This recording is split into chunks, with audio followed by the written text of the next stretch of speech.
Hello bachcho, let's start with the question. And here the question says that a person undergoes fatigue very soon during exercise.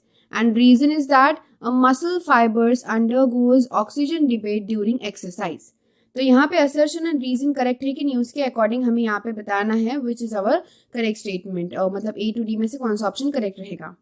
तो first कहा है कि person undergoes fatigue very soon during exercise and दूसरे statement में कहा है कि क्योंकि muscle fibre undergoes oxygen debate during exercise. तो अब यहाँ पे समझते हैं दोनों क्या स्टेटमेंट कहा गया है. ओके तो यहाँ पे हम जब भी ज्यादा स्ट्रेनस एक्सरसाइज करते हैं, स्ट्रेनस एक्सरसाइज यानी बहुत ज्यादा एक्सरसाइज कर देते हैं जिसकी वजह से बहुत स्ट्रेन हो जाते हैं मसल्स, तो उस एक्सरसाइज की वजह से क्या होता है. So when we do the strenuous exercise this will leads to the muscles to does not get sufficient oxygen. तो यहाँ पे क्या हो जाता है, जो मसल्स होते हैं उन मसल्स को सफिशिएंट ऑक्सीजन नहीं मिलता और सफिशिएंट ऑक्सीजन ना मिलने की वजह से जो भी एनर्जी की नीड होती है वो कंप्लीट नहीं कर पाते.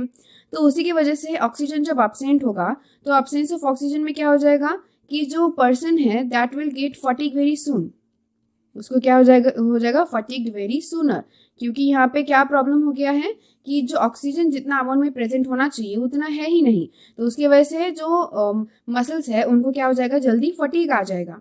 तो ये एक मेटाबॉलिक प्रोसेस की वजह से होता है जो कि है लैक्टिक एसिड का अक्यूमुलेशन. Lactic acid accumulation.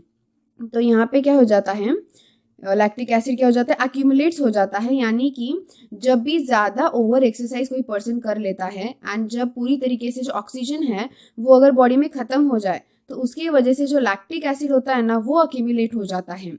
सो ये accumulation of lactic acid that will leads to the fatigue. उसकी वजह से क्या हो सकता है फटीग कॉज हो सकता है जैसे कि यहाँ पे इस केस में हुआ है.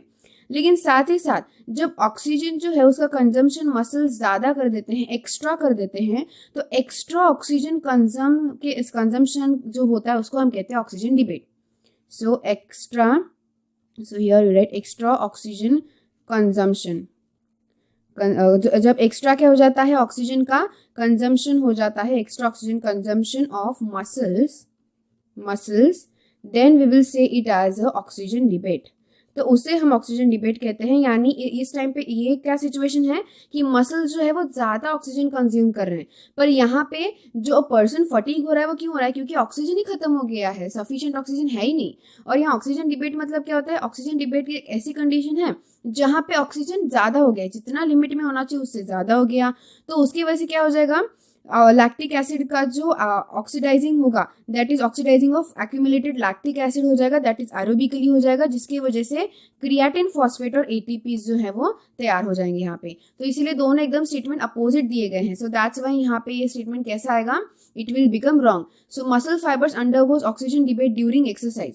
तो एक्सरसाइज के टाइम पे ऐसा हो सकता है कि जो मसल फाइबर्स हैं वो ऑक्सीजन डिबेट कर सकते हैं, यानी कि एक्स्ट्रा ऑक्सीजन का कंजम्पशन कर सकते हैं. लेकिन रीजन जो है वो असर्शन को जस्टिफाई नहीं करता, क्योंकि दोनों कंडीशंस अपोजिट हैं, एक दूसरे के लिए अपोजिट है, बट दोनों भी कंडीशन एक्सरसाइज के टाइम पे होती हैं. सो दैट्स व्हाई यहाँ पे आंसर आएगा option B, that is the both statement that is assertion and reason जो है बोथ आर ट्रू, बट यहाँ पे जो रीजन है it is not correct explanation for assertion. So I hope you got the answer very well. Thank you and all the best.